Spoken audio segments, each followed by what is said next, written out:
Hey everyone, welcome back. Today I'm working in the greenhouse trying to get some stuff done. I am located in zone 4 and it's still very cold in my zone. So what I want to do is take you along for a day of chores in the greenhouse. So today what I'm going to be doing is some propagation, including this Oxalis triangularis, which is a plant that's used outside in the summer and it's too cold in my zone. I'm going to propagate this beauty and make more plants and maybe try to sell some on Facebook Marketplace. I'm also going to do a propagation on a foxtail fern, and then I'm going to do a seedling update on some seeds I planted about a month ago and go through the pros and cons of what I've learned. If you're interested in all of that, stay tuned. We'll do it right now. The Oxalis triangularis is a beautiful purple, red, whatever color you want to say that is, plant, and it usually looks good in some part shade gardens. And it likes to go dormant in the winter. I was able to keep it alive, although it's looking pretty ragged. And I'm sure it's completely root bound. So we're going to dump it out and see what these little corms look like. I think they're corms. And we're going to divide it out and I'm going to replant. So I'm going to zoom us in so we could do that. So the Oxalis triangularis is native to Brazil. And the minimum temperature it can have is 50 degrees. So today I'm working in the greenhouse. It's actually 60 degrees in the greenhouse. It's an unheated greenhouse. It's actually just like a cold frame. So I have to get this done and get it back in my house until we get warmer days, which may be another month. But at least I can get some propagation done. So I took some of these corms out and give it a... Last time I propagated this was last fall. And I repotted it to try to... Oops, I just pulled some of those things off. Come on. So the last time I repotted this was last fall. And looks like I got a little corm there. That might be interesting. So I'm going to just break this apart so you can see what this looks like on the inside. Kind of down to the roots here and see what these look like. I'm sure it's just a corm. I thought it was probably shallow rooted, but it looks like it's got some deeper roots on there than I thought. Interesting. I just didn't remember. So when I break things apart to do propagations, I like to try to stay with as whole pieces as I can. And I'm going to try to half it if I can. And it pulls apart pretty easy, which is nice. It looks like that's got a... Yeah, it's really interesting. So it looks like they're coming along. And they have little corms, if you can see that. So, let's see what else we got. I'm just going to try to break them apart individually. Oh yeah, look at that. It almost looks like a carrot, although I believe the oxalis is toxic. Although I've heard and seen people that actually do eat them. I'm not willing to take the risk. Not feeling that much of a risk taker. I'm going to break the rest of these apart. Interesting. Very interesting. It looks like a little, almost like a carrot. I got some really big root segments in here. I'm kind of curious about that. It's very interesting. Oh, come on out of there. Ooh. I like being a little bit more gentle than that. But it looks like these are bigger corms there. So yeah, I'm just about try to segregate these things. I could probably take a higher or a bigger section of this. I don't want to throw anything out. Look at all the great pieces I've got. Oh, it's just like a gold mine of plants. I'm going to get into, I'm going to shake this off a little bit so you can see a little bit more mature root system, what it looks like. Again, I did this in the fall or late summer. And yeah, so this is quite a cluster here. That's interesting. Look at that root. So it must be more of a sustaining root. But I know that I was root bound here a little bit because it just was really struggling to keep hydrated. Also, it went through like a winter dormancy. So look at how that changes. So it's got a more fibrous root there. and into more of where the leaves are coming off from that. So this is a feeder, a water root, where it's going to store some of the moisture. Interesting. If you haven't subscribed to my channel, now is a great time to do that. I don't remember seeing that before. First I thought maybe it was a different plant. Oh wow, now that's really cool. So I'll be able to plant all of these. I'll just lay them sideways. I just couldn't remember what they look like. I'm going to pull this out. Very interesting. And where I broke off the stems like these, I'm just going to set these aside. I don't need that. Yeah, where it really holds that moisture. Like you'd see if you had a dahlia would be an example of that. That's where the energy for the plant is probably held. Very interesting. I'm just going to try to get all of the pieces out of here. You could see how it was kind of at the top, so this must be somewhat a shallow rooted plant. Even though I've grown these for a few years in the past, I've set it in the garden and just kind of left it there and just ignored it. So you can see the structure. Let me get these little pieces off here. So you can see the structure where you have the tuber, more of that, and then you got these growth points of the florets for the where the flowers or the leaves are going to come up. And this is actually a leaf or a stem, and there's actual flowers that will come too. But that's just really cool. I'm just going to break into this a little bit more just to see. That is just cool. I'm just going to break it apart. And this is this one here is kind of a main, maybe I'll keep like a tuber, like the tuber with the little corms in one pot. Put that in a 6-inch pot maybe. Just see how it goes. I'll see if I have any maybe I'll do 4-inch for this bigger one. And then break the other ones into smaller pots. Again, I am going to reuse a lot of this medium, and I'll probably just refresh it with some new compost. I was able to refresh this compost. So for the larger, this is about a 4-inch container, I think. So I'm going to take a bigger mass of plant here, and I'm going to put this in the container, the 4-inch container, and then I'll simply remove all of the sprouts. So here I've got a nice mass. I'm going to put in this first one. I'm going to backfill it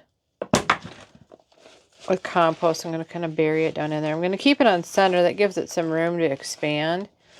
The compost is a little damp. Well, maybe a little damper than I want it to be, but it is going to go in my house. So I'm going to do that. I'm going to start with the ones that have the larger tubers on them, like these, and I'm going to put them in the 4-inch containers, like that. Tuck it down in there. And you can see where those growth points want to be up towards the top, so I'm going to let those kind of set towards the top a little bit. I can feel some of them. They're pretty delicate. I can feel them breaking off when I'm maneuvering them, and I don't think it's going to be a problem. Again, I'm going to cut the foliage off. There's another 4-inch container.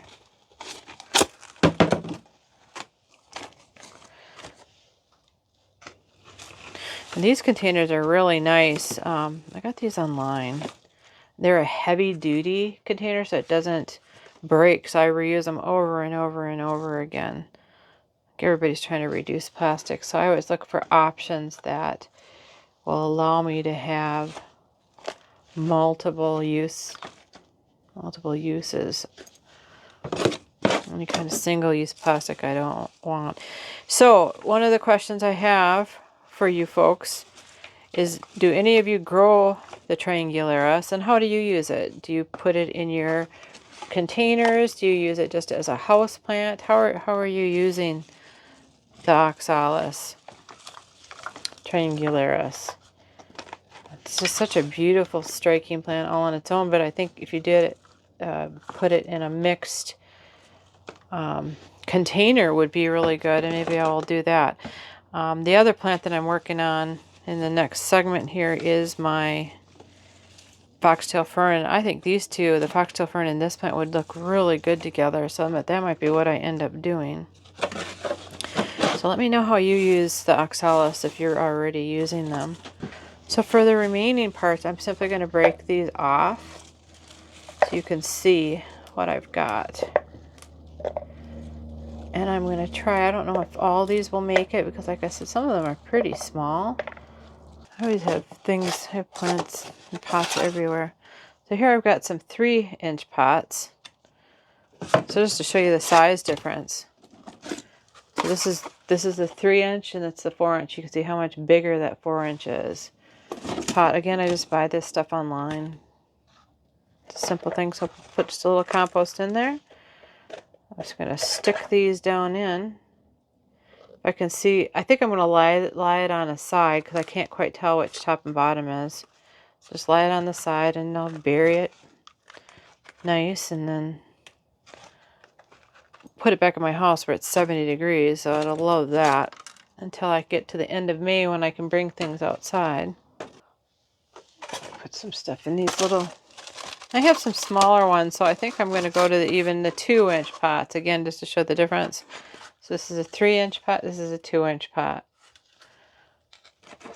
I don't have any more 3-inch pots in here at the moment. I might need to order some. Can't remember if I used them all or where they went. So here's all the containers I ended up with from the one plant.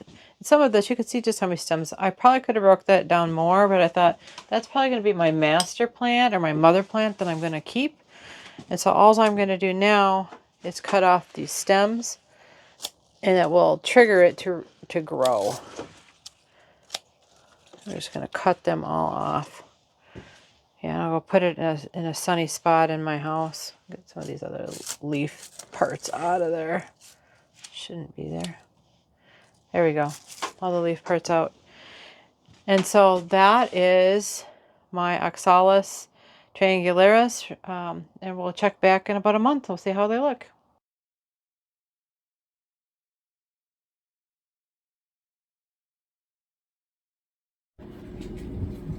Here we have the little tubers that will actually produce new plants. So when I look through this plant, I'm going to tear this apart, see how many plants I can get out of this, and then get these tubers and pot them up. Alright, I was able to saw this in half with a bread knife just to kind of get it down. You can see what the root structure is. This is how much green I have left above it. Some dead stuff I'll cut off there. And then I'm going to put this in a 6-inch pot. I don't think I've got a gallon pot in here. Maybe I do. And yeah. And then I've got all of these little tubers, and I'll pot those up. And I'll break this one down further if I can. Here I have sterilized some soil to kill any fungus gnats that's in it. This is potting mix. And I have laid the tubers out on the top. Got a whole bunch of them. That's just from one of my pots. I have 2 more pots, but yeah, these look pretty good. I'm gonna let them dry out just a little bit. Some of them were a little wet. If they were mushy, I had a couple that were mushy, I just threw those away.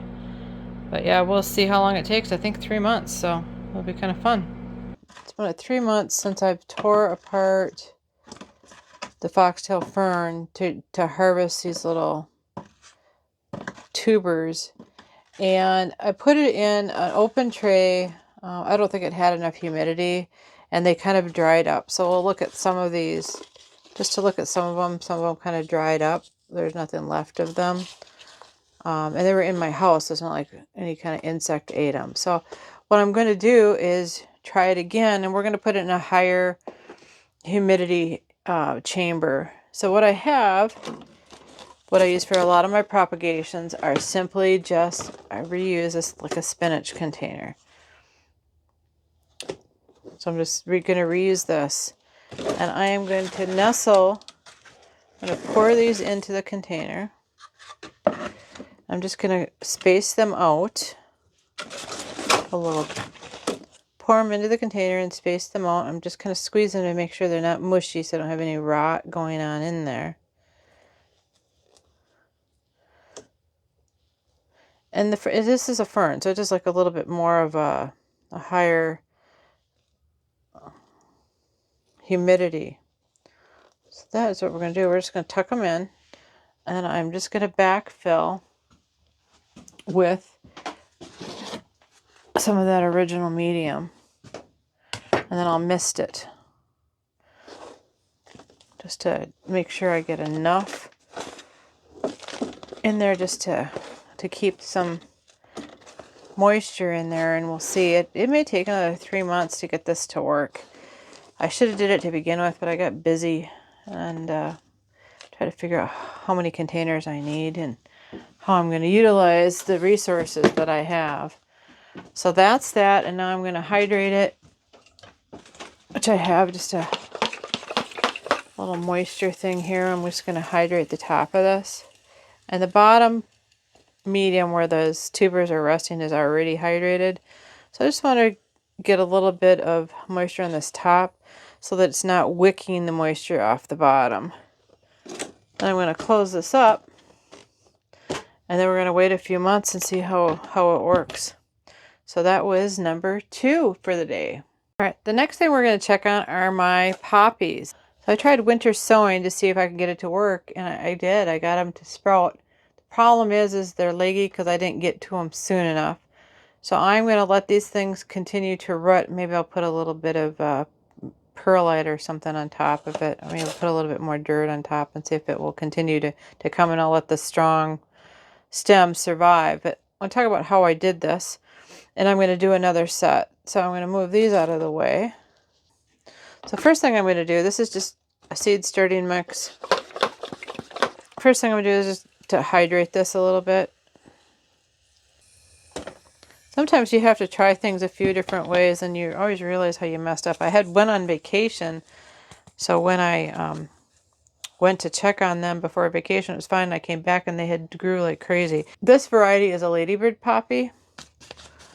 Yeah, there's just a ton of seeds in there. You can just see how many seeds there are. It says this is 100 days to bloom, so we'll see how it works. I'll just kind of shake some of it over. I'm going to do some more of the Hungarian blue as well, because I just think that's just a beautiful poppy. I mean, look at the color of that. Isn't that beautiful? And for my zone, this is shown as being an annual, but I thought I would give it a try. And then what I'd like to do is be able to collect seeds. These seeds are a little bit bigger. You can see them in there. Again, I'm just going to, oops, shake them. I still have about half a packet left. We're going to call that good. The trick to getting the poppies to germinate is to try to mimic the natural conditions where the soil would be turned over. So what I'll do is I'm going to cover this up. In order to cover it, because you can see it stands taller than the pot, I'm simply going to, well, I'm going to give it another, I'm going to give it one more drink of water. Like I said, this greenhouse does not have any power or anything. This is, I'm going to cover this for 5 days. And then I'm going to come back and take the cover off, and I'll recover it, and I'll probably sprinkle it with a little perlite at that time. And then the seeds should germinate just like the other ones I just showed you. Again, showing you what it looked like. I just simply didn't get the perlite on there. So you can see how these are kind of stringy, which we don't want. So one of the other things that I want to go through is my first attempt at winter sowing in a bigger bin. So this had a cover on it, just a lid. So this had a winter, I just had a cover on it like that. Absolutely no heat in this greenhouse. So whatever the sun does to warm it during the day, and then it's been as cold as like 15 degrees at night. And you can see that it didn't kill everything, which is pretty amazing. And I let's see what I've got. So this one is a verbena. You can see some little seeds coming up. They're just really little in there. I don't know if you can see that. This is seed that I collected last fall, so that's fun. That one's good. And I planted all of these on March 11th. Today's April 4th. So 3 weeks, almost 4. Some of them take longer. Oh, that's fun. So here's some pink petunia seeds that I collected. Oh, how fun. You can see them, they're really tiny, so it's taken almost a month to get to this level. These have nothing in them. I didn't think that was going to work at all when I collected my seeds, so that makes me really happy. Here's some Brussels sprouts, which I think I started way too early, so they probably won't do very well. I'll do additional Brussels sprouts to try to avoid the cabbage moss, and I want to continue working on that. Attempting to grow Brussels sprouts because I love them. And then, let's see what this one is. Oh, here's rosemary. Look at how cute. I did get it again, so it's been about 3 weeks. You see it? See if we can zoom in there and see. Just right there. Right there. Fun. So that worked. It's kind of nice to come back a month later and see how you're doing. I do check it once a week just to... Oh, oregano. I got one little oregano piece right there. If we zoom in, you can see it. There's some other ones coming. Love oregano. I love a lot of Italian cooking. I love making sauce. We make homemade pizza. You know, it's all great. And this is regular lettuce. You can see these are getting leggy, so I really should leave these out. I'm not going to put these back in. When they start getting leggy like that, they're not getting enough sun. So I'll leave these out on the shelf rather than closing them back up.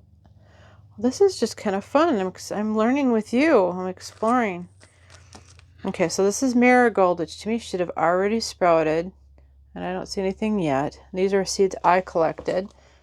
And then this is artichoke. Woo! How fun.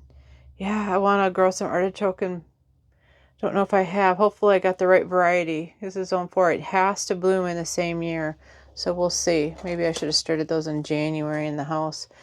It's good for me when I do these vlogs. I do it for myself as well because I want to see how long it takes to do things so I can log, make a log for my calendar for next year to see what I need to do and when I need to start the plants. So lots of fun. That was a lot of fun. Any day in the greenhouse is a great day. So let me know in the comments what zone you're growing in and if you do winter sowing and what technique you use. If this video was helpful, give us a thumbs up so YouTube knows to share this content with others. Also consider subscribing so you don't miss any of our other great videos. If you like how-to videos, check this playlist next. Thanks for stopping by. Have a great day.